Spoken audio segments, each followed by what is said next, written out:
May mga nayon kung saan, kapag tumuntong ka sa mga ito, may nararamdaman kang kakaiba. Hindi dahil sa tanawin, kundi dahil sa kapaligiran. Mabigat ito na parang may hindi nakikitang tahimik na nanonood sa iyo mula sa likod ng mga kortina ng niyog o sa madilim na sulok ng bukid. Ang baro ay isang nayon. Simple, mapayapa, ngunit sa mga normal na araw lamang. Dahil kapag sumapit ang panahon ng pagdiriwang, palaging may nagigising. Ako si Denmark. Lumaki ako sa mga palayan, manok, at tawanan na umaalingaw-ngaw mula sa bakuran ng komunal na bahay tuwing fiesta. Ngunit noong taong iyon, noong 15 taon pa lang ako, hindi na masaya ang fiesta. Ito ang simula ng isang bangungot na tumagal ng maraming taon. Iyon ang unang pagkakataon na nakita ko sila. Isang grupo ng mga estranghero, walang nakakaalam kung sino sila. Hindi sila tumatawa, hindi nagsasalita. Nakatayo lang sila doon, sa labas ng bakod ng dance floor, nakatitig sa amin na parang pinipili. At pagkatapos, tulad ng isang sumpa na nabasag sa kabilugan ng buwan, ang mga manok ay nabaliw. Isang taga-nayon ang namatay ng hindi inaasahan. Isang bata ang natusok sa mata ng sarili kong mga manok. At ang aking ama, na tila mahilig sa sabong higit sa anupaman, ay nagsakripisyo ng kanyang buong kawan ng mga manok sa isang likido kasing pula ng dugo. Hindi namin alam ang kabaitan na yon, kung minsan ang nagiging sanhi ng kasamaan. At ang pasasalamat, naliligaw, ay maaaring gawing lugar ng pangangaso ang isang buong nayon para sa mga uhaw sa dugo na nilalanggi. Ito ay hindi isang ghost story. Ito ay isang muling pagsasalaysay mula sa isang survivor ng huling fiesta sa baro. Fiesta yi sa Bungero, isang kwento ng pasasalamat. Eridugo. Ang pangalan ko ay Denmark. Sinasabi nila na ang mga ipinanganak sa baro ay walang alam maliban sa lupa, manok at festival sa buong buhay nila. Ang baro ay isang maliit na nayon na matatagpuan sa maulap na kabundukan, kung saan ang mga paniniwala at alamat ay magkakaugnay sa pang-araw-araw na buhay. Dito, kilala ng lahat ang isa't isa. Ang bawat isa ay may hawak na isang piraso ng kolektibong alaala, kung ano ang dapat paniwalaan at kung ano ang hindi dapat banggitin.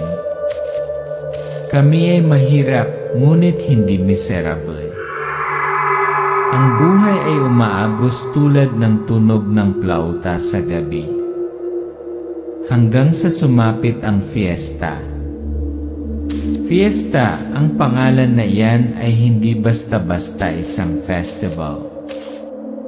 Ito ay isang sama-samang pangarap. Isang araw kung kailan ang lahat ng paghihirap ay tinangay ng musika, tuba at tawanan.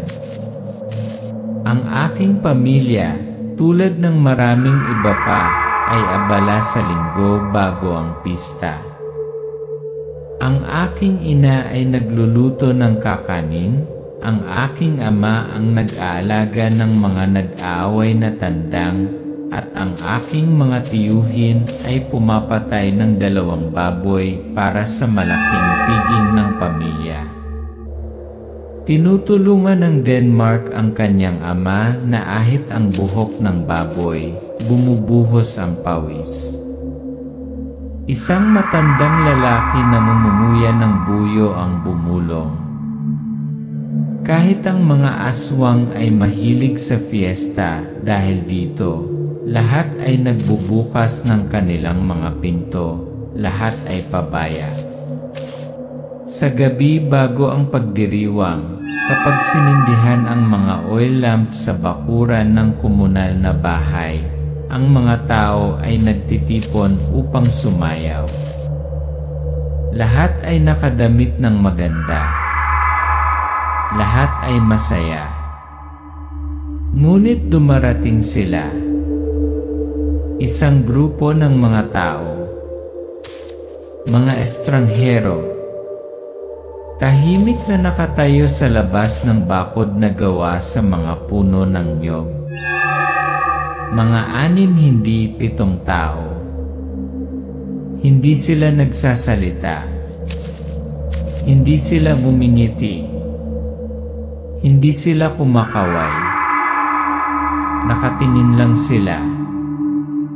Tumingin sila sa karamihan, parang pinipili nila. Hindi pinipiling makipagkilala. Pero pinipili ang biktima. Ang mga mata ng kakaibang lalaki, matalas, malamig na parang metal. Ang liwanag na sumisinag sa halos walang ekspresyon niyang mukha. Tumayo ako sa tabi ni Maron, ang aking matalik na kaibigan. Bumulong siya sa aking tainga. Denmark, ano ang nakikita mo? Tumango ako. Sila hindi taga dito. Si Maron ay apo ni Mang Simon, ang pinakamatandang albularyo, manggagamot sa amin ngayon. Lumaki siya sa langis ng niyog, anting-anting, at mga kwento ng tikbalang at manananggal. Nang sabihin ni Maron na hindi maganda, naniwala ako sa kanya. Muli kaming tumingin, nakatayo pa rin sila doon. Ang mga kamay ay nakakapit sa bakod. Ang kanilang mga mata ay madilim at lumubog na parang walang mga puti. Sa liwanag ng gabi sila ay parang humihina ng mga estatwa ng bato. Hinila ni Maron si Denmark palayo sa karamihan. Nagpatuloy ang pagtugtog ng mga tambol, ngunit tila nawala ang musika. Ang grupo ng mga estranghero ay tumayo, ngunit isa sa kanila nagsimulang tumawa, tahimik. Iyon ang huling gabing naniwala ako na ang mga fiesta ay puro saya. Dahil pagkatapos noon may mga gabi ng dugo, manok, at anino na hindi naaaninag sa mga salamin. Kinabukasan, ang pangunahing araw ng pagdiriwang. Umalingaw-ngaw ang mga tunog ng fiesta sa buong nayon, mga tambol, gong, tawanan, kalabog ng mga pinggan. Ngunit may isang bagay na nagpabigat sa akin, na para bang ito ay maaraw at naramdaman ko ang lamig sa aking gulugod. Dumating sila. Ang grupo ng mga estranghero kagabi. Walang nakakaalam kung sino sila, ngunit walang nangahas na palayasin sila. Dahil sa hindi nakasulat na batas ng nayon, lahat ng pumupunta sa fiesta ay panauhin. Ang grupo ng mga estranghero ay nakaupo sa hapagkainan sa looban ng Denmark, kumakain ng dahan-dahan, magalang, ngunit ang kanilang mga mata ay tila sinusuri ang bawat tao. Umupo ako sa tapat nila. Isang kalbong lalaki na may purple lips ang umunguya ng karne na para bang nag-enjoy siya dugo. Isang babae ang umiti sa akin, pero ang ngiti ay walang kaluluwa. Parang isa lang itong gumagalaw na maskara. At pagkatapos ay nangyari. Tawa ng tawa ang isang kapitbahay, si Tio Eladio, biglang napahawak sa kanyang dibdib. Lumalabas ang puting bula sa kanyang bibig. Sumisigaw. Iniikot ang kanyang mga mata. Bumagsak sa tabi mismo ng umuusok na plato ng dinuguan. Huminto ang musika. Walang nakakaalam kung ano ang nangyari. Walang naglapag ng chopsticks nila, pero tumingin silang lahat sa mesa ng mga estranghero. And I swear, I saw one of them smile. A small smile, like it was on schedule. Then started to notice. Their eyes didn't blink. They didn't toast, not clink glasses. Kumain lang sila at nanood. Nagkunwaring naglilinis si Denmark, nilampasan ang mga estranghero, narinig silang nagbubulungan sa kakaibang wika, hindi gaya ng Tagalog, hindi gaya ng ibang wika sa lugar. Nakinig ako. Ang wika ay hindi tao. Parang ahas. Sumisitsit, umuungol at nabasag na parang napunit na laman. Noong gabing iyon, walang makatulog sa pamilya ko. Nilock ng tatay ko ang pinto ng 3 beses. Nagsindi ng insenso ang nanay ko at nagdasal. Sinabi sa akin ni Maron, "Huwag kang lalabas. Hindi na yung gabi." Madilim ang gabi na may lamang madilim na ilaw ng isang lampara ng langis. Sa labas ng bintana, isang tunog ng ni-woof. Ngunit hindi ito tunog ng aso. Ito ay malalim at tao. Napatingin ako sa labas ng pinto. Isang aso, kasing laki ng baka, ang nakasquat sa tabi ng puno ng mabolo.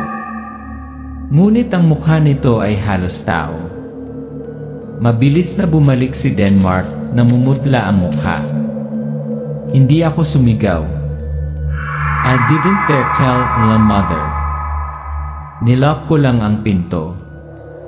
Doon ko nalaman, pumasok ang aswang sa nayon. Pagkatapos nawala ang isa sa mga kamag-anak ko, si Sitanin. Kinabukasan, natagpuan siya sa manukan, puno ng dugo. May kalahating buhay na manok sa bibig niya. Walang naniwala. Walang nangahas na paniwalaan ito. Ngunit nakita ko ito. Ang kanyang mga mata ay eksaktong katulad ng sa mga estranghero noong araw na iyon. Noong gabing iyon, ang aking nayon ay hindi na isang nayon. Ito ay isang larangan ng digmaan.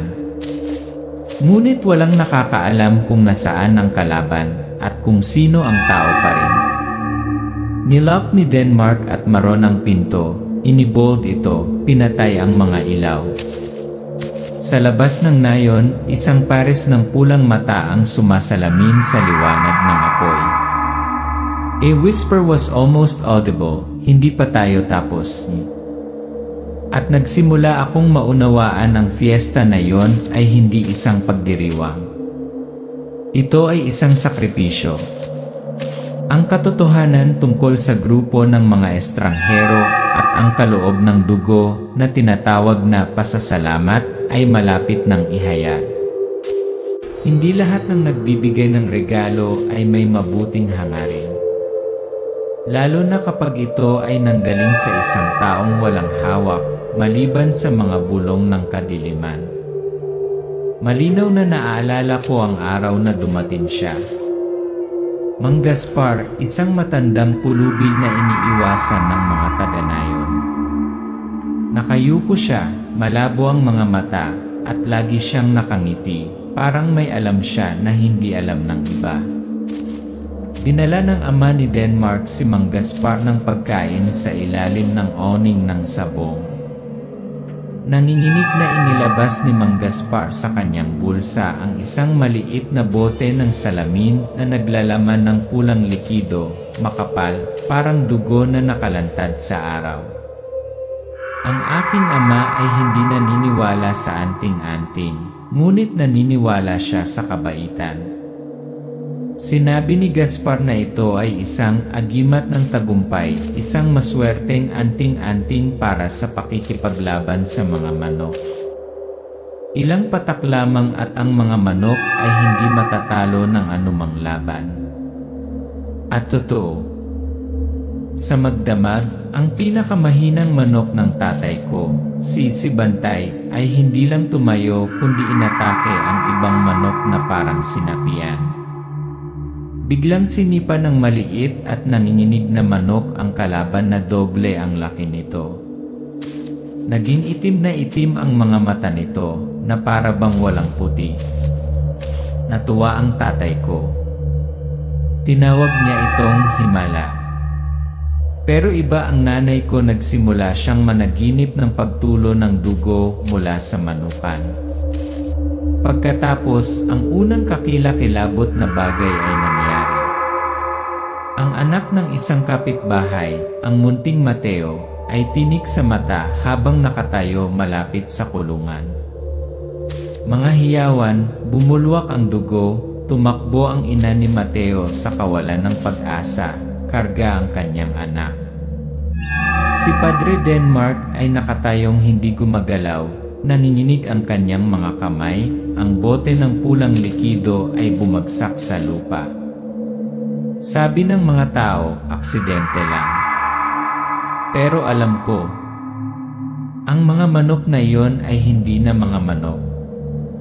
Hindi sila kumain ng kanin. Hindi sila natulog. Tumingin sila sa akin na para bang ako ay isang bagay na maaari nilang punitin. Nagdesisyon akong imbestigahan si Mang Gaspar. Sinundan ng Denmark ang pangunguna sa lumang nayon sa tabi ng ilog kung saan nakatira si Gaspar. Tumanggi ang mga tao doon na banggitin ang kanyang pangalan. Isang matandang lalaki ang bumulong. Nanirahan siya kasama ng Nomans. Nakakita ako ng isang bulag na babae na nakatira ilang milya ang layo. Nakilala niya ang vial sa pamamagitan ng amoy nito. Hindi yan gamot dugo ng aswang yan. Ang dugo ng masamang espiritu. Ang bagay na yon ay hindi nagbibigay ng swerte. Ito nag-breed. Tumakbo ako pauwi. Huli na. Ang aking ama ay naghahalo ng likido sa mga labangan ng tubig ng lahat ng manok. Binuksan ni Denmark ang coop. Lumingon ang mga manok sabay-sabay na parang nasa ilalim ng utos. Isang manok ang tumalon sa bubong, tumingin sa ibaba at tumawa. Denmark, mga mata na puno ng takot. Hindi nagsinungaling si Gaspar sa tatay ko. Nagbibigay ka talaga ng mga regalo. Mga regalo lamang mula sa Diablo. Nawalan kami ng kontrol sa mga manok. At sa unang pagkakataon nakita ko ang dugo ng tao na tumalsik sa dingding mula sa mga kuko ng tinatawag kong bantay. Dati akong nag-aalaga ng manok. Pinapanood ko sila noon na nag-aaway, naghihiwalay out of instinct. Pero never nakita ko silang pumatay ng tao. At hindi kailanman nakarinig ba ako ng manok na tumikhim na parang isang tao na sumisigaw para humingi ng tulong. Isang bata ang humihikbi, umaagos ang dugo sa kanyang noo. Sa tabi niya ay isang manok na may pulang kuko, nakatayo sa bubong ng kulungan, nakatingin sa ibaba ng mga mata parang tao. Nataranta ang buong nayon. Ang iba ay nagsabi na ito ay pangkukulam. Ang ilan ay nagsabi na ito ay isang sumpa. Ngunit ako, alam ko, ito ay bunga ng regalo ng dugo. Naniniwala pa rin ang tatay ko.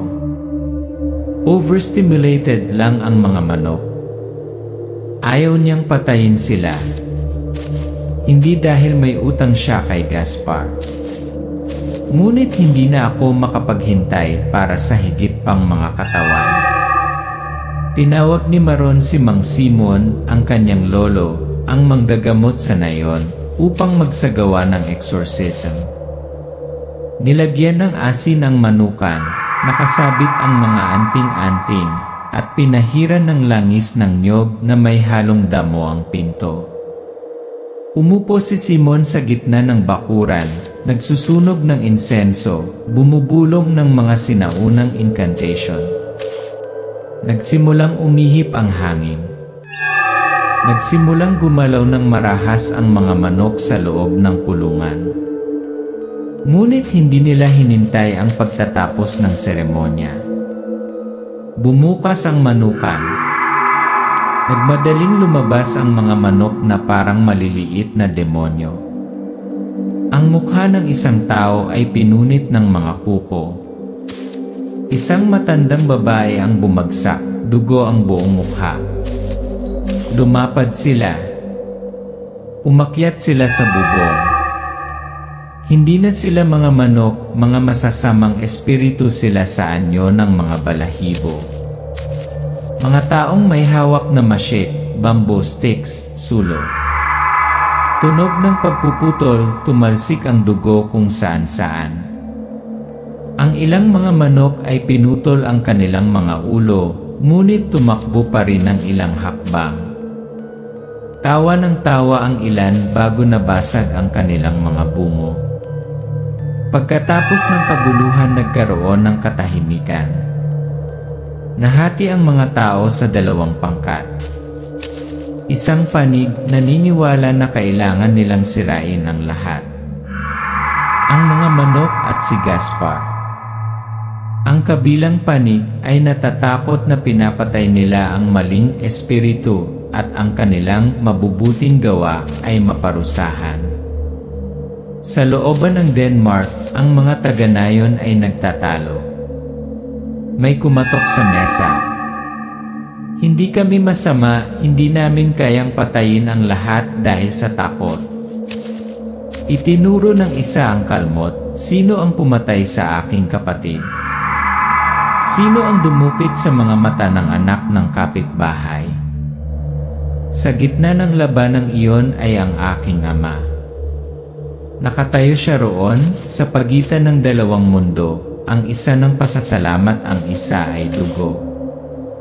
Napatingin ako sa tatay ko, nanlabo ang kanyang mga mata. Hawak pa rin ng kanyang kamay ang halos walang laman na bote ng pulang likido. Walang kasama si Gaspar, ang mga manok lang na ito ang naiwan niya. Sabi ko, at gusto mong panatilihin ang bagay na isa-isang pumapatay sa atin. Hindi siya sumagot, tumalikod siya. At iyon ang unang pagkakataon sa buhay ko. Kailangan kong gumawa ng desisyon na dapat ginawa ng isang ama. Tumayo si Denmark, dahan-dahang hinugot ang cleaver na ginamit ng kanyang ama sa pagkakatay ng manok. Ang eksena ay dahan-dahang lumipad mula sa kanyang kamay, sa kanyang determinadong tingin, sa manukan sa likod ng bahay, kung saan may mahinang tunog pa rin, tulad ng isang mumbled na tawa. Alinman ay pinutol ko ang sumpa. O hayaan itong lumaki, na nagkukunwari bilang kabaitan, at patayin silang lahat. Kapag ang kabaitan ay hindi sinamahan ng katwiran, ang kapahamakan ang kabayaran. Hindi demonyo si Gaspar. Ngunit siya nagdadala ng dugo ng demonyo. Pinalibutan ng mga tao si Mang Gaspar. Kalmado pa rin ang mukha ng matanda. Ang isang pisngi ay nabugbog, ngunit ang kanyang mga mata ay hindi natatakot, malungkot lamang. Iginapos nila siya. Dinala siya sa gitna ng liwasan ng nayon na parang isang bilanggo. May sumigaw, nagdala ka ng kapahamakan. Bulag ang anak ko. Napatay ang kapatid ko. Ngunit umiling lang siya, mahinang tumugon. Gusto ko lang tumulong. Ibinabahagi niya sa akin ang kanyang kanin. Humakbang sa crowd ang manggagamot na si Mang Simon. Nasa kamay niya ang natitirang vial ng pulang likido. Dinala niya ito sa kanyang ilong at suminghot, pagkatapos ay nagdilim ang kanyang mga mata. Dugo ng aswang. Dugo ng masamang espiritu. Ginagamit para maglagay ng essence o sumon isang bagay na hindi gustong mamatay. Hindi isang alindog. Hindi isang gayuma. Isa itong summoning mark. Si Denmark ay nakatayo sa gitna ng bilog ng mga taga-nayon, nakatingin sa kanyang ama, na ngayon ay tahimik, nakayuko ang ulo. Ang mga taga-nayon ay nagsimulang mawalan ng kontrol, na hinihiling na si Gaspar ay sunugin ng buhay. Ngunit sumigaw si Denmark. Kung talagang masama siya, bakit siya hihingi ng awa para sa mismong mga taong gustong pumatay sa kanya? Walang sumagot. At doon ko napagtanto, minsan, ang kabaitan ay hindi lumilikha ng mga bayani. Lumilikha ito ng mga pagkakamali.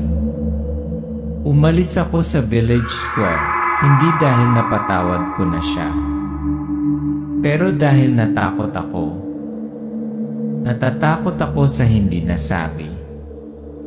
Umuwi si Denmark. Wala nang laman ang manukan, bukas ang pinto. Nagbilang ulit siya. 1, 2, 5, 7. 3 manok na wala. Pumasok siya sa abandonadong kulungan. Nandoon pa rin ang baho. Sa madilim na sulok, kumikislap ang mga anino. Yumuko siya para kunin ang puting balahibo, ngunit may bahid ng dugo ang dulo ng daliri niya. Wala akong narinig. Tapos biglang Tumumigaw Ben itamang, ngunit hindi tulad ng karaniwang uwak ng tandang.